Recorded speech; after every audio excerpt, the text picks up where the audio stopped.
Hi, good morning, everybody. Happy Wednesday. I hope everyone survived the snow apocalypse, or I guess it was more the ice apocalypse we had here.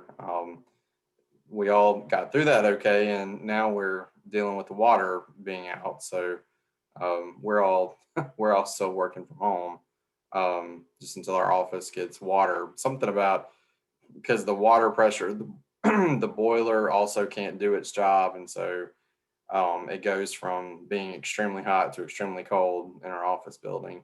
Um, but anyway, I just want to welcome everyone to our information sharing session. Um, as most of you have probably been attending these for a few months now. What we're going to be doing today is sharing some updates from our division, and then we're going to give everyone an opportunity to ask questions. However, whatever you may be curious about. I know we've been sending out several emails just about some things that are going on. I will talk briefly about those. And of course, if you have any questions about any of that, please feel free to ask. By the way, I am Chad Allgood. I'm one of the co-directors of the Division of Early Childhood Care and Development here at the Mississippi State or the Mississippi Department of Human Services. Also joining me from my team, I have Angela Crockett, who is one of the deputy directors of the division, and then she also oversees the child care payment program. Most of you are probably real familiar with Angela. I also have Laura Dixon, who is the other deputy director of the division, and Laura is also our policy director. I have Ashley Roper, who is the project coordinator for the division that is joining us as well. And I have limited, I think, is that everybody from our team that we've got? I think so. If I missed anybody, I apologize. Um, I have, because um, we've got the screen, the PowerPoint screen showing. Um, I can only see I can only see a few participants. I'm on my little laptop. So again, good morning, everybody. Welcome. Thank you again for joining us today. Um, we're going to get started here with updates in just a moment, and then just make sure that if you have questions, if you'll type those in the chat box, that will give us an opportunity to read through your questions, and we'll answer those questions for you. I have Lydia Bethay from my team as well. Lydia is our director of program design and implementation. That's the team that I've got on here. So I guess we'll go ahead and get started with updates. I know everybody's time is precious, and I don't want to keep you any longer than we need to. So Laura, if we can go ahead and jump to the next screen, we'll go through updates.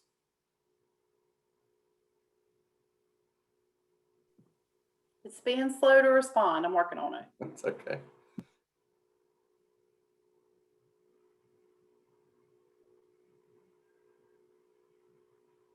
It's like me, slow to respond these days sometimes.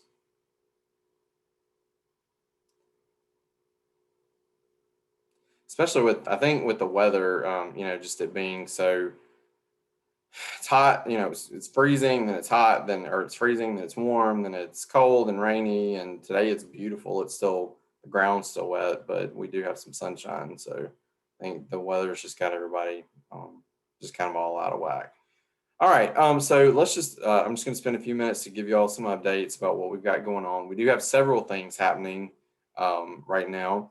You should have received an email. You should have received an email from us, and then we also had Department of Health to send out the notification through their listserv as well.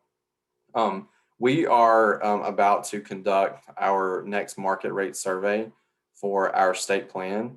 And what we're going to be doing is we're going to be having some overview sessions first before the market rate survey gets started. You should, in your email, it has all the details about those sessions and about how to attend and to be a part of those. We're going to have 3 sessions. We're going to have one on March the 8th at 1 o'clock, one on March the 9th at 10 o'clock, and then another one on March 10th at 1 o'clock. Now, these sessions are not the market rate survey itself. These sessions are just to kind of give you an overview of what the market rate survey is going to be and how it's going to take place.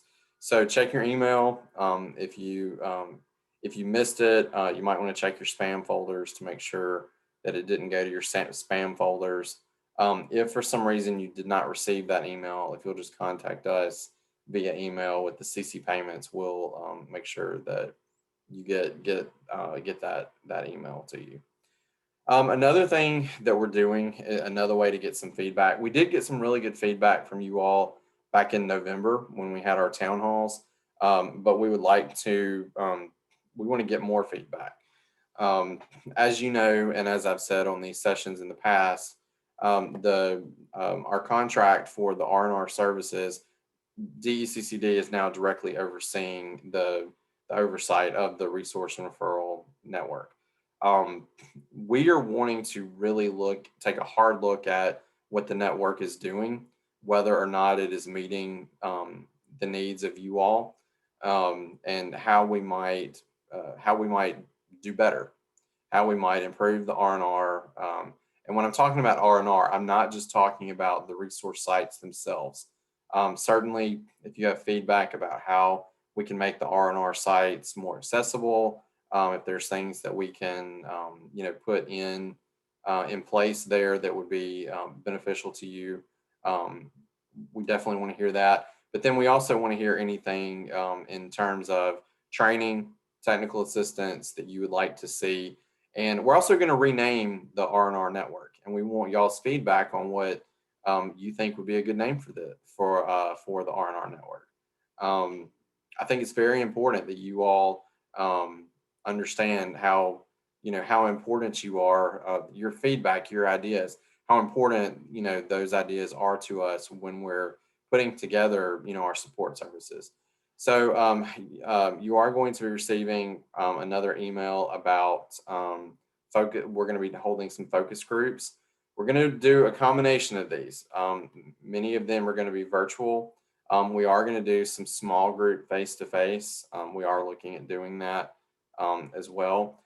So be looking out for an email about that.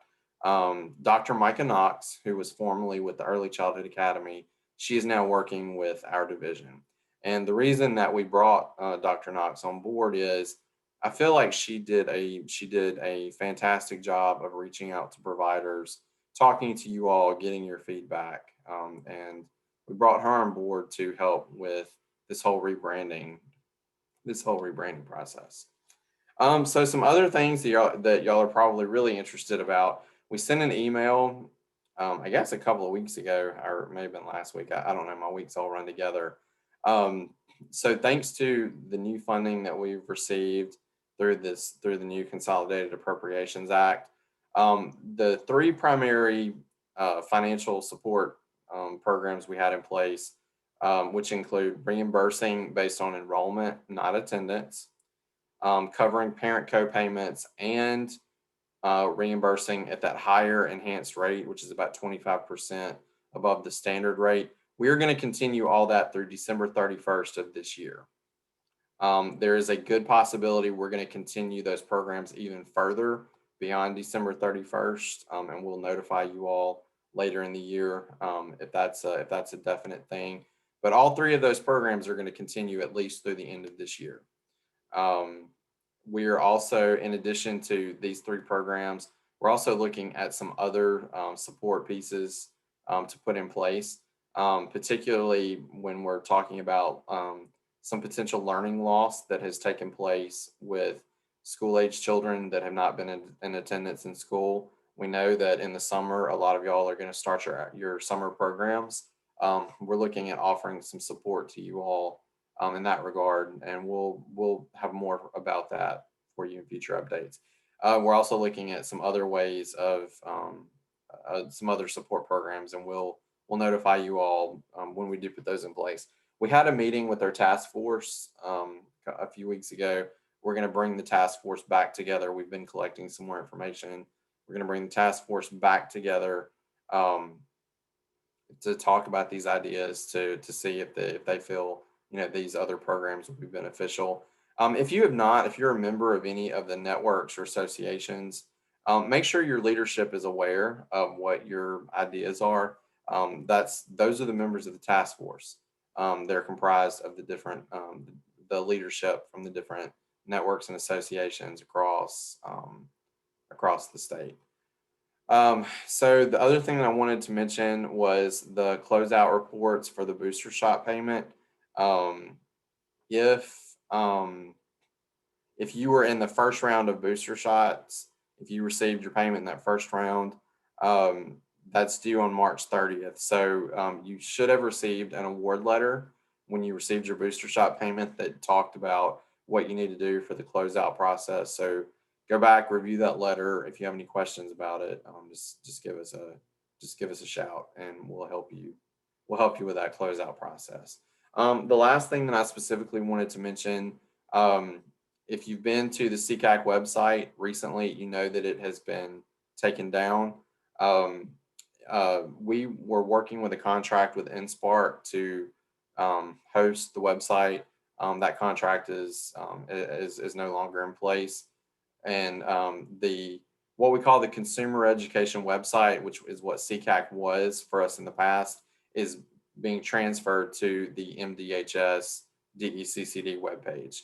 And we transferred some information from CCAC to our website, and we're still in process with that as well. So just please, just try to be patient with us as we try to get the website up and going. We know that the website right now is in need of more reorganization, and I'm talking about our webpage. And in that regard, we're also working on making our website more user-friendly, easier to navigate. We're in process of that. So that's all I have in terms of updates. Is anybody on my team, do y'all have anything to add? Anything that I missed or anything that you want to mention?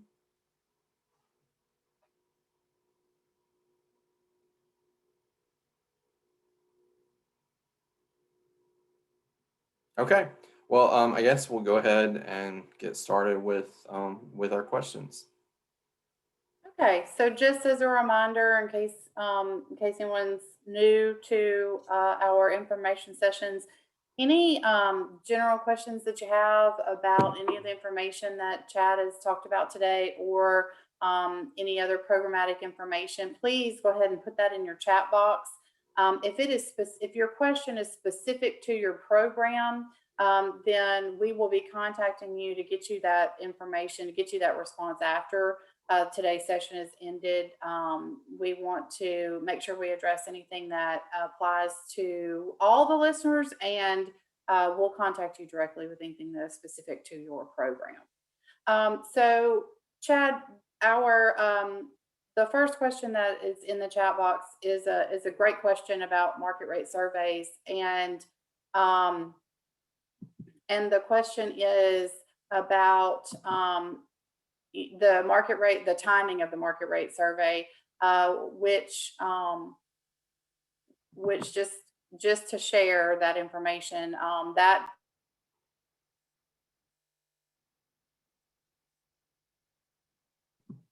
by the feds.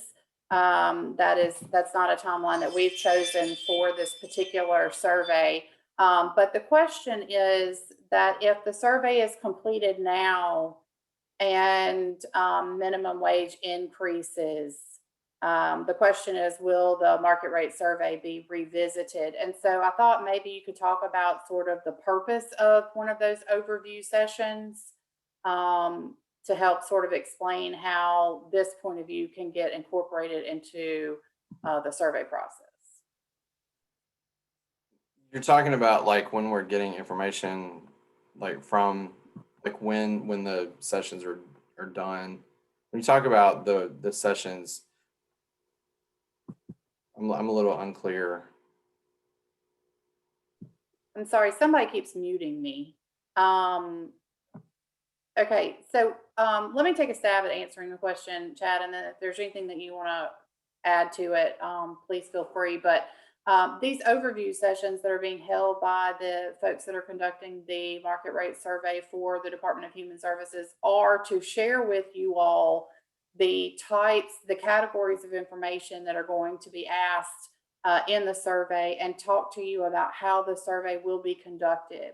And they do want feedback. Part of the market rate survey process is to receive feedback from providers about the category, those buckets of information that are being asked, so that if there's something that feels particularly important to you all as business leaders in the community in this particular area, you can share that with our survey providers so that there can be some incorporation of looking at how that data can be worked into the market rate survey. So if you have thoughts about issues like this that are still sort of pending for us, like the potential increase in the minimum wage, that would be a great thing to bring up on one of these interview sessions with the researchers.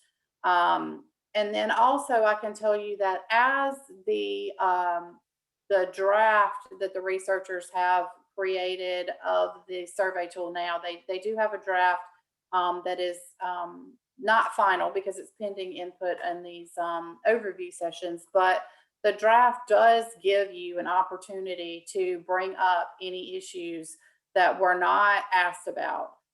So if any of the questions don't quite get to your concerns around this, then you are able to voice any additional concerns with that interview that you want us to be aware of.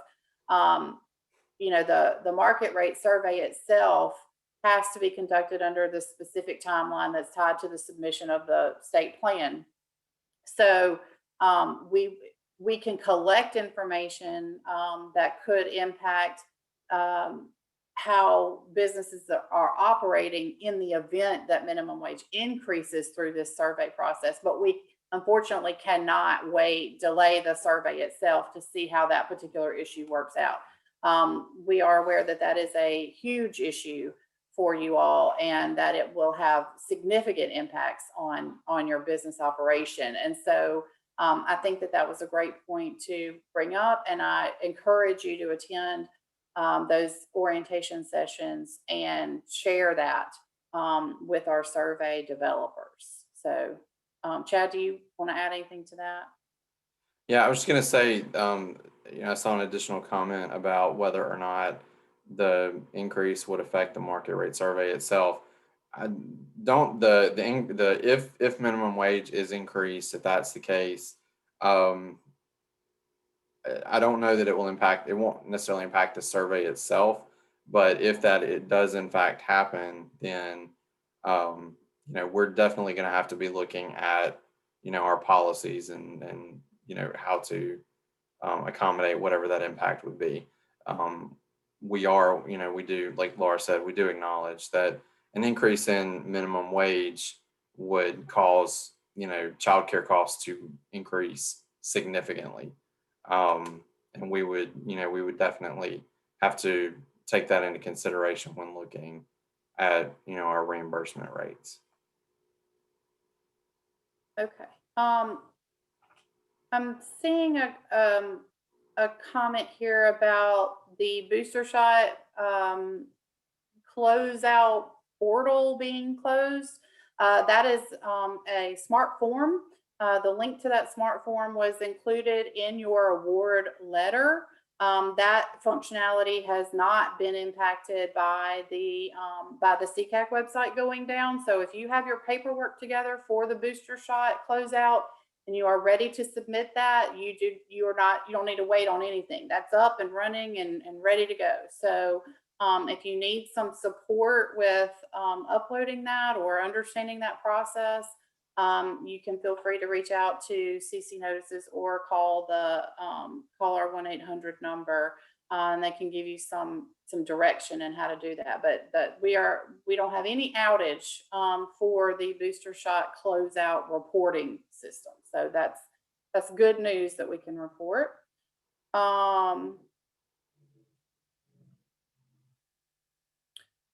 Let's see. All right, Chad. We have a question about the enhanced rate and emergency certificates. So I didn't know if you wanted to clarify the current status of emergency certificates or not. Right. So the enhanced rate, like I said, we are going to continue that through at least December 31st of this year, possibly extend it beyond that. Right now with the emergency certificates, then with the certificate, the emergency certificates, as of right now, we are not opening up for emergency certificates. That may potentially change. One of the things that we want to ensure is that we are being responsive. The pandemic is not over, and there are more people re-entering the workforce, but that could change at any point. We are, if the need arises to reopen the emergency certificates, then, we will definitely take that into consideration. But as of right now, we are not issuing any of the temporary emergency certificates. But we are still accepting. We are still accepting applications for the regular subsidy, the normal 12-month subsidy certificates. Okay. Our next question.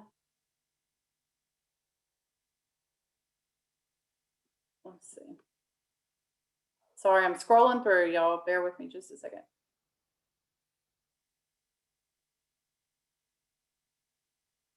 Okay, we have a question about and someone that says they applied for the booster shot payment but never received it. Anyone that applied received an email about the status of their application. So you would have either gotten an award letter or a denial letter based on the information that was in your application. And so that process closed back in late last year. And so we don't have any booster shot funding that we're currently issuing now. So I don't want folks to think that that program is still open. That program closed, like I said, late of last year. So we are not issuing any booster shot funds. As Dr. Allgood mentioned, that is something that we're looking at with future funding and that we're talking with our task force about. But in terms of that instance where those booster shot funds were issued, that program is closed. Somebody wants an update on the direct deposit. This is exactly how I feel every day. I keep waiting for the email that says, we're going live with direct deposit. So can we give an update on direct deposit? Yes, Angela is keeping her fingers crossed. As of right now, we are waiting to make sure that the information transfer from the child care payment system and Regions Bank, all that works out. We actually have a meeting. I have a meeting scheduled with Regions this week.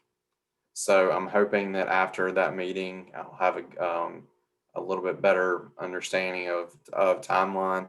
But I can promise, as soon as we get a date that we're going to get the green light on that, we will send notification out to you all. I promise no one is as ready for that I know, well, we are just as excited and ready for that as you all are. Not having to deal with paper checks at that level, we're definitely wanting to get that moving as soon as possible. And you see Angela shaking her head very emphatically because she's been our biggest champion up here for getting the direct deposit in place. Okay, our next question is, are there any plans to pay certificate children who are school age at the full day rate? As of right now, we're probably we're not, again, like I said, we are looking at being adaptive. We have looked at the possibility of paying these school age rates for full time. The simple fact is, um, we could do it, but if we did that, then we would run out of money in about 3 to 4 months. We have about 30% of the children that are currently on the child care payment program are school age children. Going to paying them full time would deplete our funding very quickly. We did run the projections for those numbers, and like I said, as of right now, no. If by some chance, again, if it becomes something that we really need to look at in the future, we'll do so. But we're really interested in making sure that we can offer you all as much financial support for as long as possible. Um, these three programs that we have in place, the enrollment based reimbursement, the enhanced rate, the co-payments, we feel like that has those programs have been beneficial, and we do know that we can run those for an extended period of time. So as of right now, that's where we are with that. I'm not saying that we won't do it at some point in the future, but with our current funding and where we are right now, we just simply can't afford to do it. Okay, Chad, our next question is about CCAC. Looks like some information has gone out about the newly appointed members of CCAC, and there's a question about how the people that are representing childcare providers were selected to be on CCAC. I don't know if you know that, but that's our next question. Um, CCAC is not run by our office. It's not run through MDHS. CCAC is it's a council that is selected and appointed by the governor's office. I don't know what the process was for selecting child care providers.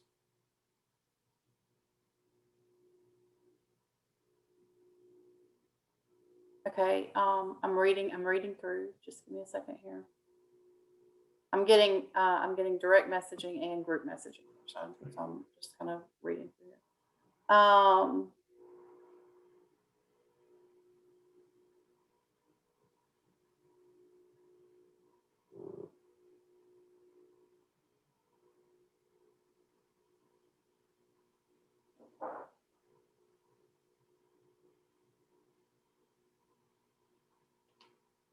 Let's see. Angela, we have a common question that we get about the turnaround time on applications for certificates. Phew. Okay. Hi, everybody. The turnaround, we have up to 60 days. The turnaround we've had has been around 30 to 40 days. We have had an absolutely influx of applications. When we sent out the notice that we were going to be paying parent co-pays, a lot of people got it confused that we were going to be starting the C-Care certificates back. So it kind of got a little crazy. So the normal time frame for the certificates are the 60 days. I will say that parents have been getting a lot of notices. We have made some enhancements to the letter that kind of gives parents a little bit more specific information on what is holding them up. So even though you might get an insufficient document letter, tell them to look down on that letter, and it has a red, it's in red that says, hey, the tech stubs were less than 25 hours.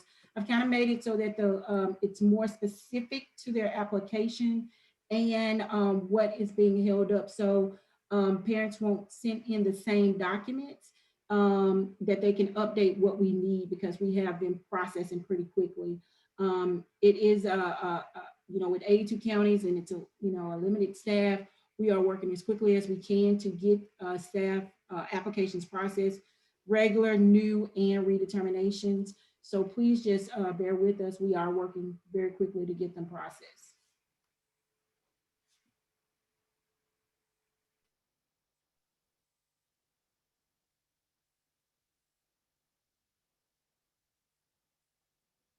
Okay, thanks, Angela. Um,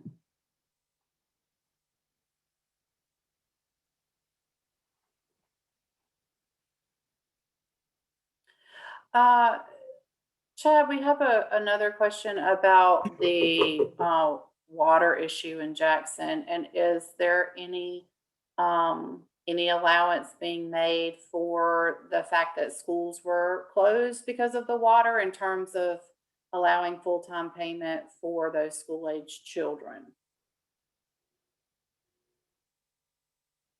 Right now we're not. Right now we're not doing the reimbursement for the schools being closed for water. Correct, Angela?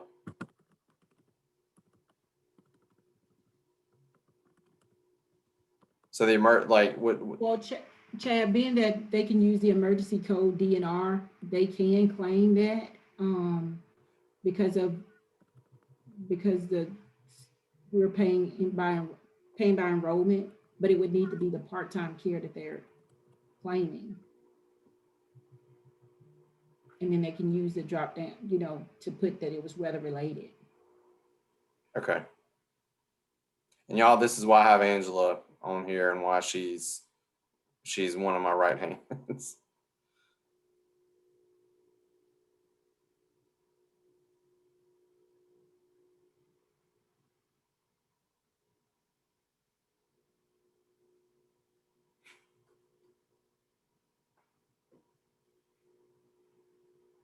Um, Hey, there's someone messaged me directly about a lost check stub with the booster shot check. So if they lost their stub, can they submit a copy of the check as part of the closeout? yeah, so I've been addressing those privately myself. Um, yep, and so the deposit date is, I'm assuming it's because they're missing it for the date on the check that's part of the closeout report. And so they can use that deposit date in lieu of that.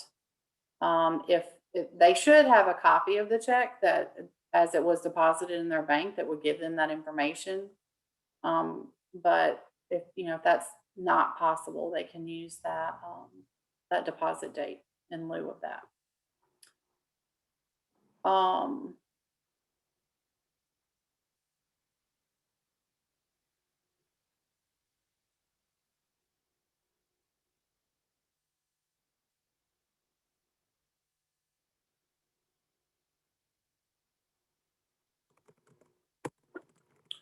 Okay, I'm looking.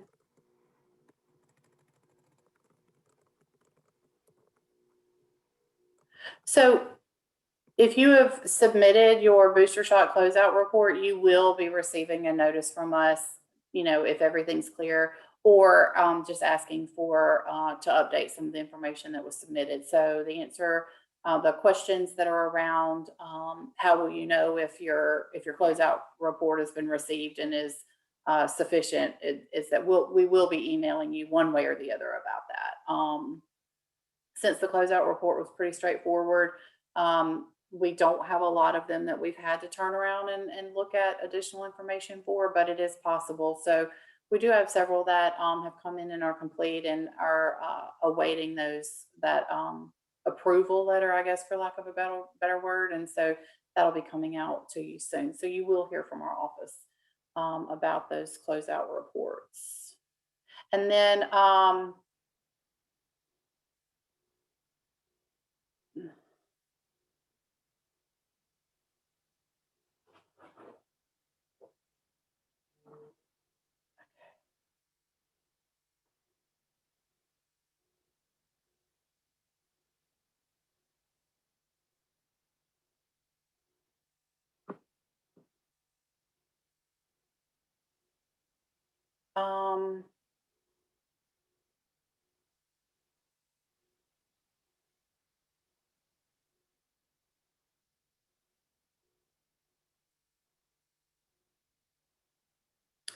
see a couple of things that I need to respond to directly, but I don't see any other questions that we haven't addressed as the group.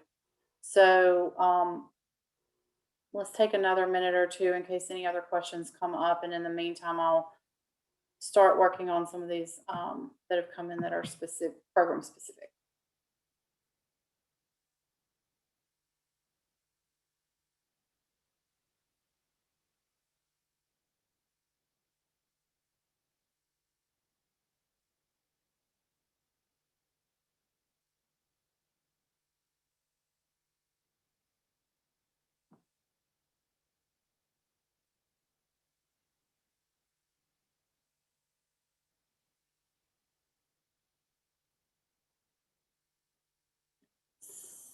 So we've gotten one, Chad, that's just asking for clarity about enrollment-based payment, and are they going to be reimbursed for enrollment for the month of February?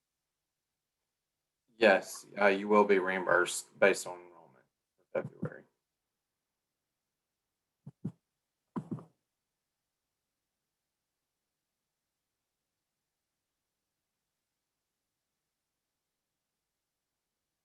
I see the question about direct deposit. I haven't, y'all, I hope we're in those final stages of getting that approved. We have a meeting with Regions this week. Our management information systems folks are working with our child care payment system folks, and they're making sure that our child care payment system and Regions talk to each other like those databases talk to each other like they're supposed to. I know y'all love how I'm throwing these technical terms around, like databases talking to each other and all that. But we do have a meeting with Regions this week, so hopefully we're seeing the finish line pretty soon on that, and we'll announce as soon as we know for sure that we can move forward with that.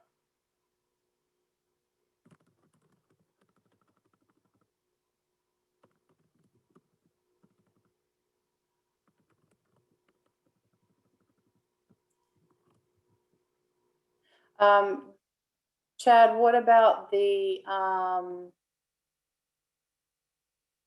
spring break? How do they need to handle spring break for school-age children, Angela? We pay for spring break, so that's full-time care, so they can claim that.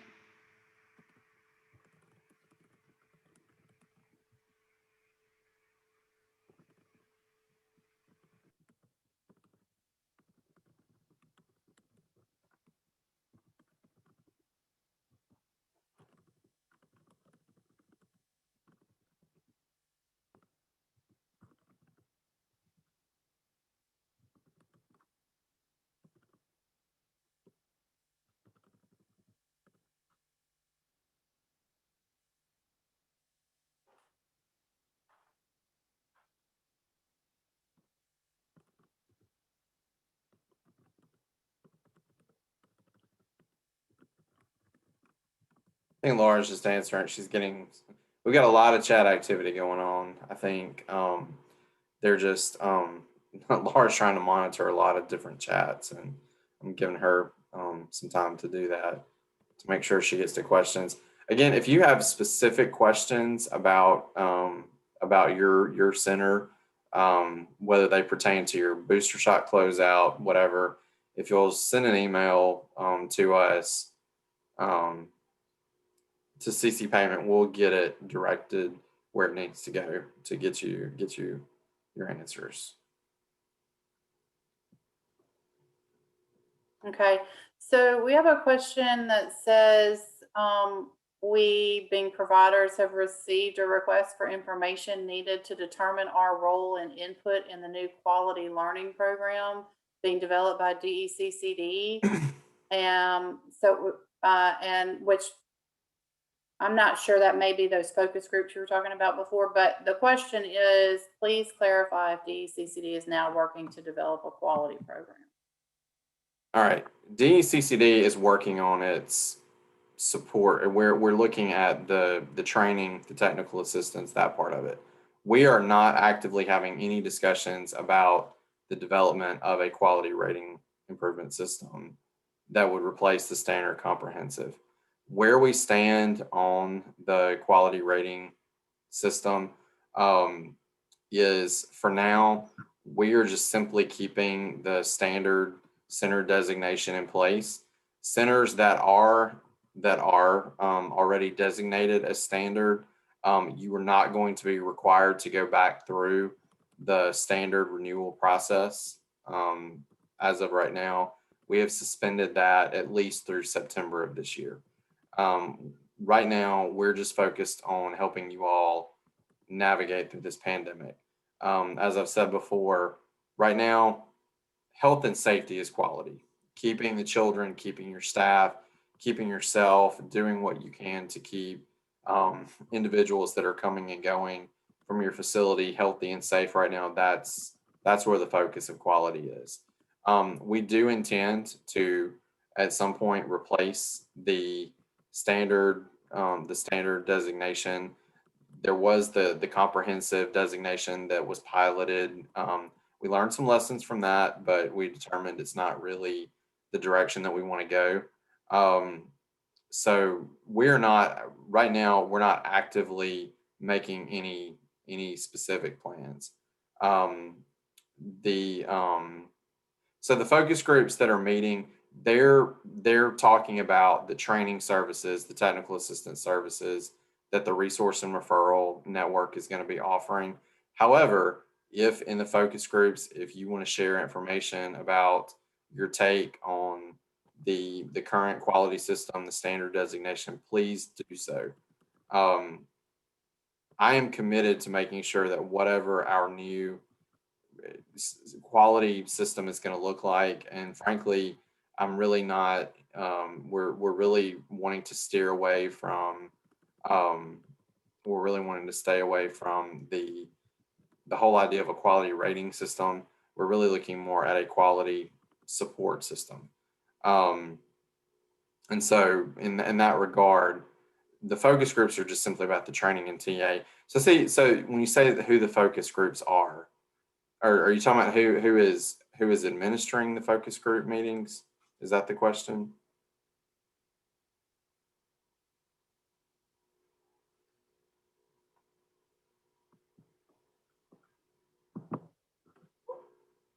Chad, Mm-hmm.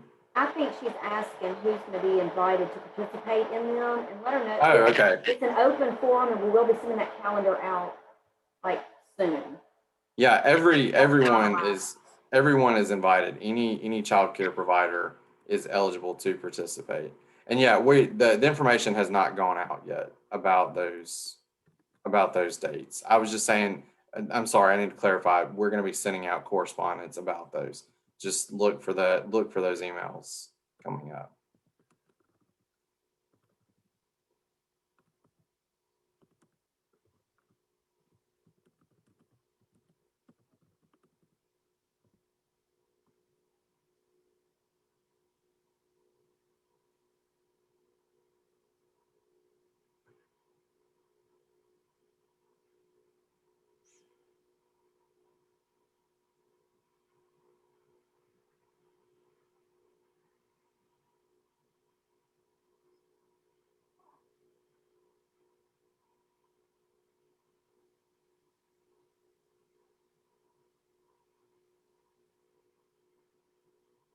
So Laura, do we have any other questions? I'm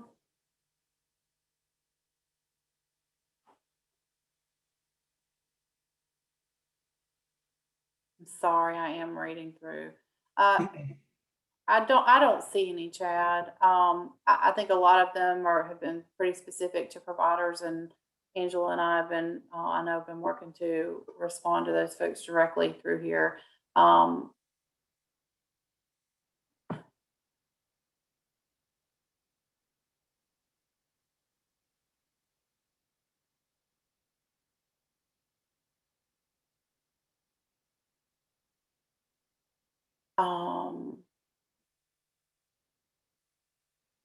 We do have a question that says, if you have children from 7:30 to closing in your center, Is this still considered part-time during their virtual learning? Yes, it's for school-age children. So she's saying, you know, they are caring for the children all day, and and so should she still be requesting that part-time rate for them?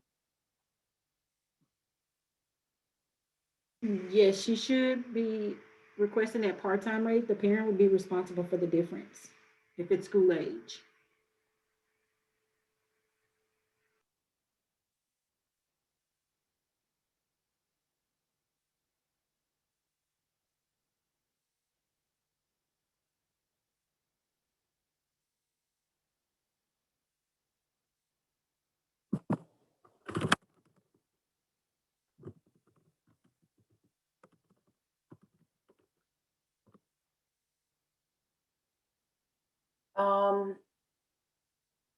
Angela,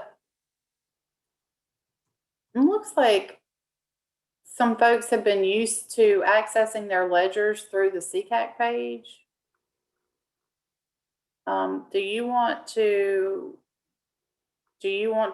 reach out for some TA directly with this one, or do you think that would be beneficial to the group to sort of show the DCCD page? We can just let the group know that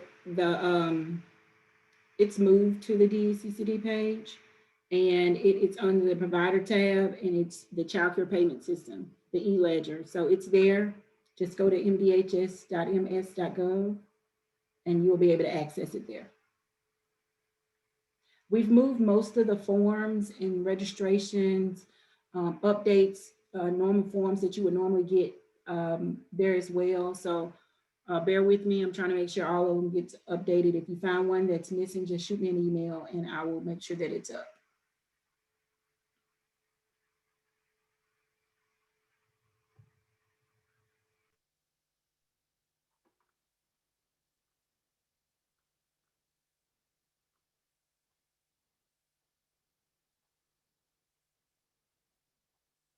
Okay, so that's on the ECCD's page under the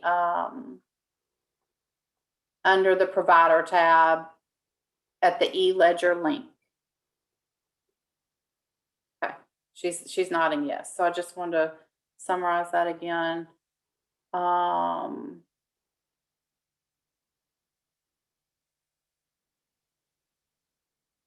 Okay, so that's the website is the DHS website. We'll put that in the chat box here for you. Angela, will you do that? Oh, Ashley did it. Thank you, Ashley. All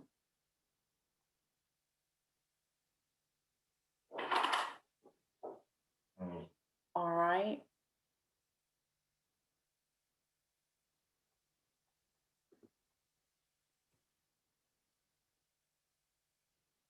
Do we have any other questions?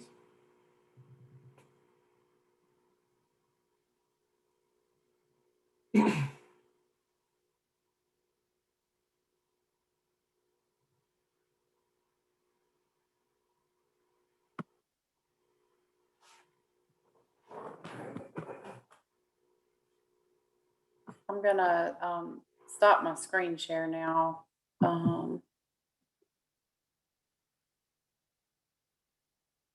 Right.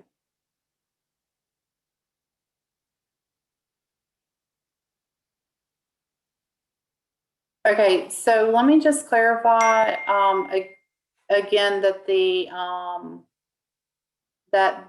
e-ledger link, the link to access the e-ledger that we've been talking about, that's now over on the DHS page or the DCCD page at the MDHS website. The process is exactly the same. It's the same link that used to live on the CCAC website. It now just lives on ours. So you'll access your e-ledgers the exact same way. Your login information won't change. It's just the location of that link where you're going to access your ledger, the ledger system stays the same. So you won't have to worry about any of that being new or different.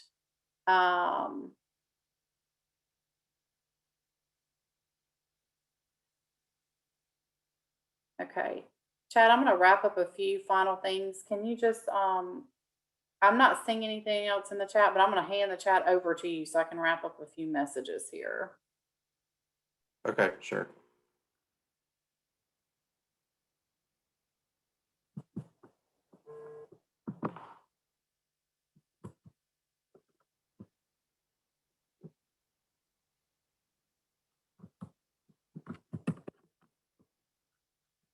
see.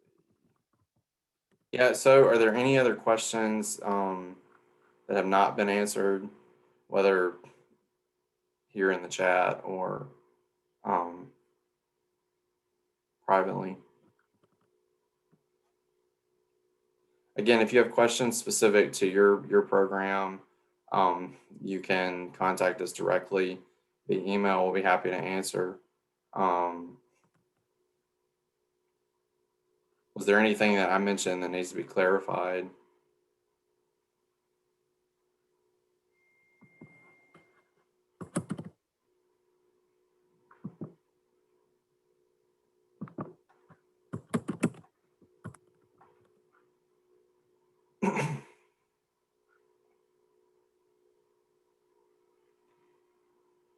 All right, well, if there's nothing else, we're coming up on 12 o'clock. So what we're going to do, we'll keep the session open for a few more minutes. I'll allow, Laura may be responding directly to some other questions. So we'll keep the session open just to allow for that. If there are no other questions, thank you all for attending. We appreciate it. We'll, as I said, we will continue to do these information sessions each month. We're going to keep these going probably from here on out. So we do appreciate you all taking the time to join us for these sessions to participate.